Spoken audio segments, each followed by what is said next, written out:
Hello everyone. आज के video में हम लोग कुछ इम्पॉर्टेंट एमसीक्यू को डिस्कस करेंगे। तो देखिए, सबसे पहला क्वेश्चन आपसे पूछा जा रहा है कि बैंक समाधान विवरण का निर्माण करते हैं, यानी कि जो हमारा बैंक रिकन्सिलिएशन स्टेटमेंट होता है इसको कौन लोग बनाते हैं।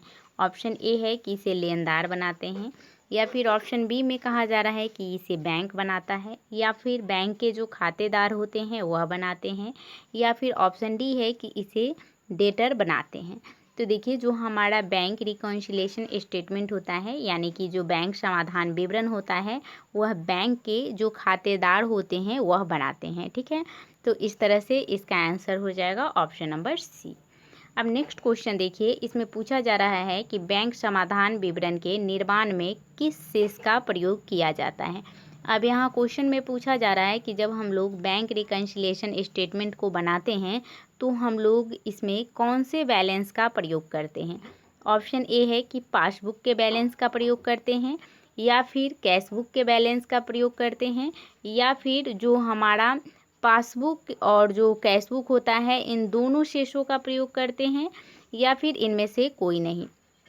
तो आप लोग यहाँ ध्यान रखिएगा कि जो हमारा बैंक रिकन्सिलिएशन स्टेटमेंट होता है इसमें हम लोग कैशबुक और पासबुक दोनों के बैलेंस का प्रयोग करते हैं। ठीक है, तो इस तरह से इसका आंसर हो जाएगा ऑप्शन नंबर सी।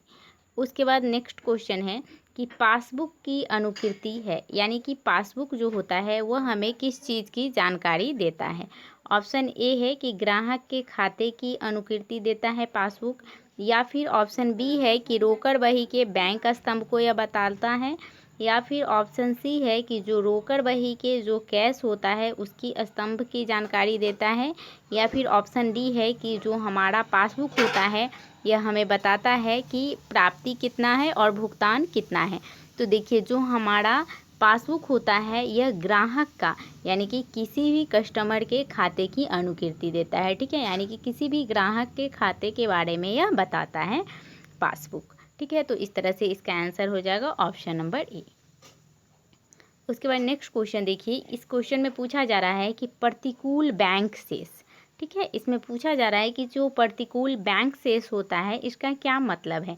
प्रतिकूल यानी कि अनफेवरेबल। ठीक है, तो देखिए यहाँ बैंक शेष का मतलब यहाँ पे आप लोग समझिएगा कि पासबुक के बारे में बोला जा रहा है। ठीक है, तो पासबुक, ऑप्शन ए है कि पासबुक का जमा शेष हम लोग इसको अनफेवरेबल मानते हैं, या फिर रोकड़ बही का जमा शेष अनफेवरेबल होगा, या फिर रोकड़ बही का जो डेबिट शेष होगा वह अनफेवरेबल होगा, या फिर इनमें से कोई नहीं। तो देखिए, यहाँ पे प्रतिकूल बैंक शेष पूछा जा रहा है, तो इसका मतलब होता है कि पासबुक का जो नाम शेष होगा वह। ठीक है, तो इस ऑप्शन में यहाँ पे नाम हो जाएगा। ठीक है, नाम।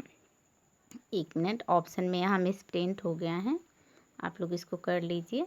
देखिए यहाँ पे जमा है ना, यहाँ नाम होगा, यानी कि पासबुक का जो डेबिट शेष है तो वह बैंक शेष का बैंक शेष के बारे में बताता है कि वह अनफेवरेबल है। ठीक है, तो पासबुक का जो नाम शेष होगा वह प्रतिकूल बैंक शेष को दिखलाता है।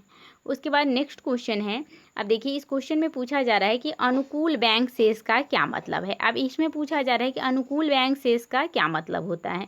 तो ऑप्शन ए है कि रोकड़ बही का जमा शेष, या फिर पासबुक का जमा शेष, या फिर ऑप्शन सी है कि रोकड़ बही का जो डेबिट शेष होता है वह, या फिर ब और स दोनों। तो देखिए, अनुकूल बैंक शेष यहाँ पूछा जा रहा है, तो अनुकूल बैंक शेष का मतलब होता है कि पासबुक का जो क्रेडिट बैलेंस होता है वह फेवरेबल माना जाता है। ठीक है, तो इस तरह से इसका आंसर हो जाएगा ऑप्शन नंबर बी। उसके बाद लास्ट क्वेश्चन है कि बैंक समाधान विवरण बनाने का मुख्य कारण क्या है। यहाँ पूछा जा रहा है कि जब हम लोग बैंक समाधान विवरण बनाते हैं तो इसको बनाने का क्या कारण है।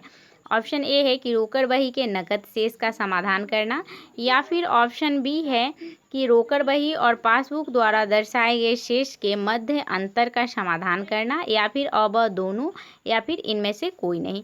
तो देखिए, जो हमारा बैंक समाधान विवरण होता है, यानी जब हम लोग बैंक रिकन्सिलिएशन स्टेटमेंट बनाते हैं तो इसको बनाने का मुख्य कारण होता है कि जो हमारा कैश बुक है और जो हमारा पासबुक है इन दोनों द्वारा दर्शाए गए शेष के मध्य जो अंतर है इसकी जानकारी देना होता है। ठीक है, तो इसका आंसर हो जाएगा ऑप्शन नंबर बी। ठीक है, ऑप्शन नंबर बी हो जाएगा इसका आंसर कि रोकड़ बही व पासबुक द्वारा दर्शाए गए शेष के मध्य अंतर का समाधान करना जो होता है वह बैंक समाधान विवरण का काम होता है।